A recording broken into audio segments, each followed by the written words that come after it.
안녕하세요. 제 이름은 김영순입니다. 올해 66이고 경기도 고양시에 살고 있어요. 남편은 퇴직한 공무원이고 결혼한 지는 벌써 40년이 넘었네요. 예전엔 참 다정했던 사람입니다. 저를 웃게 하려고 노래도 부르고 막걸리 한 잔에 고백도 하고 혼수로 사준 미싱이 자랑이라고 동네방네 떠들던 사람입니다. 그때는 정말 행복했어요.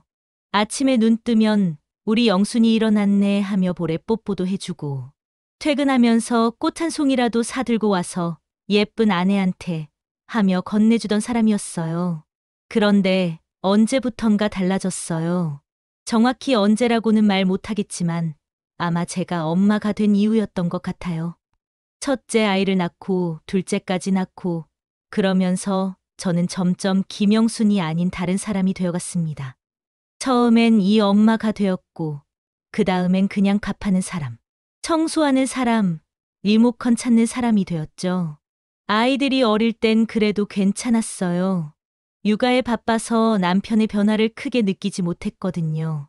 하지만 아이들이 자라면서 집안이 조금씩 조용해지면서 남편과 저 사이의 침묵이 더 크게 느껴지기 시작했습니다. 요즘은 말도 잘 안 합니다. 하는 말이라곤 밥 줘. 물. 이 TV 왜 이래? 야, 이것 좀 봐라. 제 이름은 그 사람 입에서 사라졌습니다. 언제부터인지 영수나 대신야, 여기, 그거 같은 말들만 들려왔어요. 마치 제가 사람이 아니라 집안의 가구 중 하나가 된 것 같았습니다. 어느 날 문득 깨달았어요. 제가 그 사람한테 마지막으로 예뻐라는 말을 들은 게 언제였는지 기억이 안 난다는 걸요. 10년 전, 15년 전, 아니면 더 오래전? 기억이 가물가물했습니다. 대신 살 좀 빼라. 옷은 왜 그런 걸 입냐. 나이 값을 해라. 같은 말들만 귀에 남아 있었어요. 거울 앞에 서면 어딘가 모르게 제 자신이 낯설었습니다. 분명 나는 나인데 그 사람 눈에는 그냥 늙은 여자일 뿐인 것 같았습니다. 젊을 때는 그래도 거울 보는 게 즐거웠는데 언젠가부터는 거울을 피하게 되었어요. 화장대 거울도 각도를 돌려놓고 엘리베이터 거울도 고개를 돌려서 보지 않으려 했습니다. 그날은 정말 별일 아니었어요. 평소처럼 동네 마트에서 장을 보고 돌아오는 길이었습니다. 엘리베이터를 기다리다가 지겨워서 핸드폰을 꺼냈는데 우연히 카메라 모드가 켜졌어요. 그런데 화면 속 제 얼굴을 보고 깜짝 놀랐습니다. 눈꺼풀은 축 늘어져 있었고 볼은 꺼져 있었고 입꼬리는 무표정보다 더 아래로 내려가 있었습니다. 언제부터 제가 이렇게 우울해 보이는 얼굴을 하고 다녔던 걸까요? 마치 세상의 모든 시름을 혼자 짊어진 것 같은 표정이었어요. 그걸 보는데 눈물이 나더라고요. 내가 이렇게까지 됐구나. 엘리베이터가 와서 집에 올라왔는데도 그 충격이 가시지 않았어요. 집에 와서 화장대 거울을 정면으로 돌려놓고 다시 제 얼굴을 봤습니다. 핸드폰 화면에서 본 게 착각이 아니었어요. 정말 제가 이렇게 변해 있었습니다. 그날 저녁 용기를 내어 조심스럽게 남편에게 말했어요. 여보, 나 요즘 좀 늙어 보이지 않아? 남편은 TV에서 눈도 떼지 않고 말하더군요. 그냥 원래 그런 거지. 나이 들면 다 그래. 그 말이 그렇게 가슴에 콕 박힐 줄 몰랐습니다.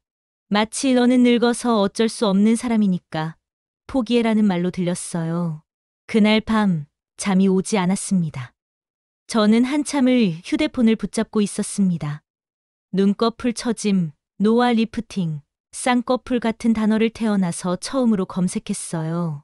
이런 걸 검색하는 내 모습이 참 처음엔 그게 좀 우습기도 했고 또 서글프기도 했습니다. 검색하면서 알게 된 건데 요즘은 나이 드신 분들도 많이 하신다고 하더라고요. 40대, 50대, 60대 후기까지도요. 그분들 후기를 읽어보니 저와 비슷한 마음이신 분들이 많았어요. 나 자신을 위해서, 남은 인생을 좀 더 당당하게 살기 위해서 하시는 분들이요. 며칠을 고민했습니다. 딸에게 상의해볼까도 했지만 왠지 말하기 어려웠어요. 엄마가 성형수술을 하려고 한다는 게 쉽게 나오는 말이 아니더라고요. 남편한테는 더더욱 말할 수 없었고요. 나이 값을 해라고 할 게 뻔했으니까요. 결국 저는 혼자 결정했습니다. 인터넷으로 병원들을 알아보고 후기도 읽어보고 상담 예약까지 잡았어요. 진짜 처음으로 남편이나 자식들 눈치 보지 않고 제가 하고 싶은 일을 하는 것이었습니다. 며칠 뒤 저는 서울의 한 성형외과에 갔습니다. 지하철을 타고 가는 내내 떨렸어요. 처음엔 망설였어요. 내 나이에 무슨 성형이야. 혹시 웃음거리가 되지 않을까? 괜히 돈만 쓰는 건 아닐까? 온갖 생각이 다 들었습니다. 근데요. 대기실에 앉아 있는 동안 제 또래, 혹은 저보다 나이 더 많아 보이는 분들이 많이 계시더라고요. 70대로 보이는 할머니도 계셨고, 60대 중반쯤 되어 보이는 분도 여러 분 계셨어요. 처음엔 나만 이상한 게 아니구나 하고 안도했는데, 그 중 한 분이 제게 말했습니다. 저도 손주 돌보다가 나만 너무 무너져가는 것 같아서요. 아이들은 다 예뻐지는데 할머니만 늙어가니까 애들이 할머니 싫어할까봐 걱정되더라고요. 이번엔 저를 위해 좀 써보려고요. 그 말에 울컥했습니다. 맞아요. 평생 남편 뒷바라지, 자식 뒷바라지만 하면서 살았는데 이번엔 나를 위해 좀 살아보자. 내가 나를 예뻐해주지 않으면 누가 예뻐해줄 건가요? 상담받을 때도 의사 선생님이 친절하게 설명해 주셨어요. 어머니, 나이에 하시는 분들 많이 계세요. 결과도 아주 자연스럽게 나올 거고 회복도 빠르실 거예요. 그 말을 듣고 마음이 놓였어요. 그래서 저는 도장을 찍었습니다. 남편 몰래 딸에게도 말 안 하고 진짜 처음으로 제 의지로 한 선택이었습니다. 수술 날짜도 잡고 준비물도 챙기고 핑계도 만들어뒀어요. 친구 간병을 좀 해줘야 해서 며칠 나가 있겠다고 말이에요. 수술 당일 떨리기도 했지만 한편으로는 설레기도 했습니다. 새로운 제 모습을 만나러 가는 것 같았어요. 수술은 생각보다 순조로웠습니다. 국소마 치료하는 거라서 아프지도 않았고 시간도 생각보다 오래 걸리지 않았어요. 수술 후에는 근처 찜질방에서 며칠 지냈습니다. 부기가 빠질 때까지요. 통증도 며칠 지나니까 괜찮아졌고 부기도 점점 가라앉았죠. 거울을 볼 때마다 신기했어요. 조금씩 제가 기억하고 있던 예전 모습으로 돌아가고 있는 것 같았거든요. 일주일 정도 지나서 집에 돌아갔을 때 딸아이가 먼저 눈치챘어요. 엄마, 혹시 뭐 했어? 조심스레 묻길래 고개를 끄덕였죠. 쌍꺼풀 수술 좀 했어? 그랬더니 엄마, 진짜 잘했어. 완전 젊어 보여. 진짜 예뻐졌어. 라고 하더군요. 그 말 듣는 순간 저도 모르게 눈물이 핑 돌았습니다. 이 나이에 예뻐졌다는 말, 젊어 보인다는 그 한마디가 그렇게 따뜻할 줄 몰랐습니다. 딸은 계속해서 엄마, 이거 얼마 했어? 아프지 않았어? 나도 나중에 하고 싶은데. 어디서 했어? 하면서 궁금해했어요. 그래서 솔직하게 다 얘기해줬어요. 병원 이름도, 비용도, 과정도 다요. 딸이 엄마 정말 용감하다. 나도 엄마처럼 용기 있는 여자가 되고 싶어라고 하더라고요. 남편은 처음엔 눈치를 못 채더군요. 하루 이틀 지나서야 뭔가 달라진 것 같은데 하면서 유심히 보더니 어디 아팠냐? 왜 이렇게 달라졌어? 눈 수술했냐? 하고 묻더라고요. 저는 고개를 끄덕였습니다. 그랬더니 한참 말이 없더군요. 화가 날까봐 걱정했는데 화를 내지는 않더라고요. 대신 왜 미리 말 안 했냐고 묻길래 말했으면 말렸을 거잖아라고 답했어요. 그런데 그날 밤 남편이 처음으로 식탁을 같이 치웠습니다. 평소 같으면 소파에 누워서 TV만 보고 있을 텐데 내가 설거지 할게라고 하더라고요. 그리고 다음 날 마트에 같이 가자고 했어요. 평소엔 혼자 다녀와라고 하던 사람이요. 심지어 장 보면서 제 손을 잡았습니다. 결혼 40년 만에 처음 느껴보는 묘한 설렘이었습니다. 마치 신혼 때로 돌아간 것 같았어요. 남편이 영순아, 오늘 뭐 먹고 싶어? 라고 물어보더라고요. 제 이름을 부른 것도 정말 오랜만이었어요. 수술 덕분에 남편의 반응이 달라진 건 사실입니다. 하지만 진짜 바뀐 건 제 마음이었습니다. 거울을 보는 게 즐거워졌어요.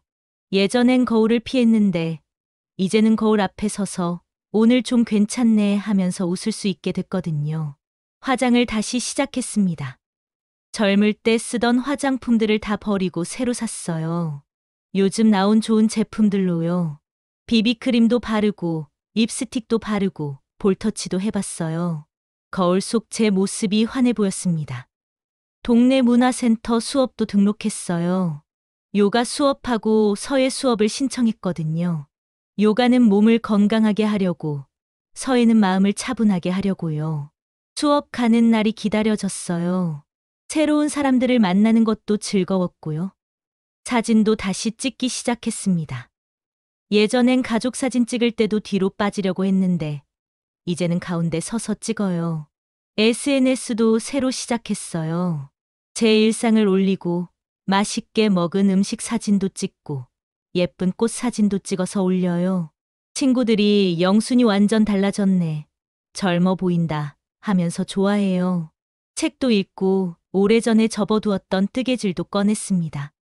예전엔 가족들 옷만 떠줬는데 이제는 제가 입을 예쁜 카디건도 떠봐요. 하루하루가 달라졌어요. 뭔가 새로운 일을 하나씩 시작하게 되더라고요. 거울을 보는 게 무섭지 않고 사진 찍히는 게 부끄럽지 않았습니다. 세상이 저를 보는 눈보다 제가 저를 바라보는 눈이 달라졌기 때문이죠. 나도 충분히 예뻐질 자격이 있다. 나도 행복해질 자격이 있다는 생각이 들었어요. 한 달쯤 지났을 때 하루는 남편이 말했습니다. 영순아, 나 요즘 좀 무섭다. 응, 뭐가? 내가 혼자 너무 멀리 가는 것 같아서.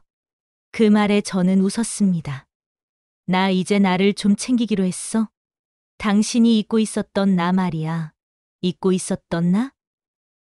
응. 예쁘다고 해달라고 조르던 나. 손잡고 다니자고 하던 나. 데이트하자고 하던 나 말이야.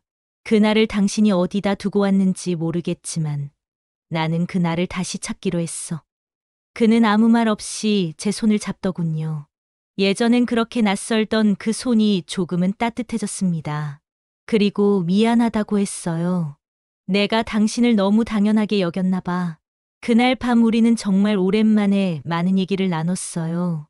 서로에 대한 얘기, 앞으로의 계획, 하고 싶은 일들에 대해서요. 마치 연애할 때로 돌아간 것 같았습니다. 쌍꺼풀 수술은 그냥 시작이었습니다.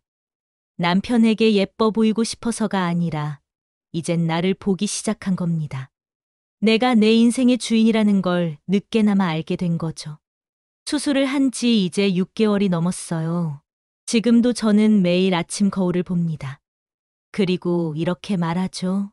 영순아, 오늘도 참 예쁘다. 그리고 오늘은 뭘 하면서 재미있게 보낼까 하고 하루를 계획해요. 요즘은 새로운 도전도 생각하고 있어요. 여행도 가보고 싶고 새로운 취미도 가져보고 싶고요. 남편도 함께 하자고 하더라고요. 우리 너무 집에만 있었네.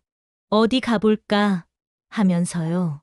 여러분은 마지막으로 거울을 보며 자신에게 뭐라고 말하셨나요? 늙었다, 못생겼다, 살쪘다 이런 말 말고 예쁘다, 오늘도 멋지다, 괜찮다 이런 말을 해보세요. 내가 나를 바꾸면 세상도 나를 다시 보기 시작합니다. 제가 저를 사랑하기 시작하니까 가족들도 저를 다시 보기 시작했어요. 나이는 숫자일 뿐이에요. 언제든 새롭게 시작할 수 있습니다.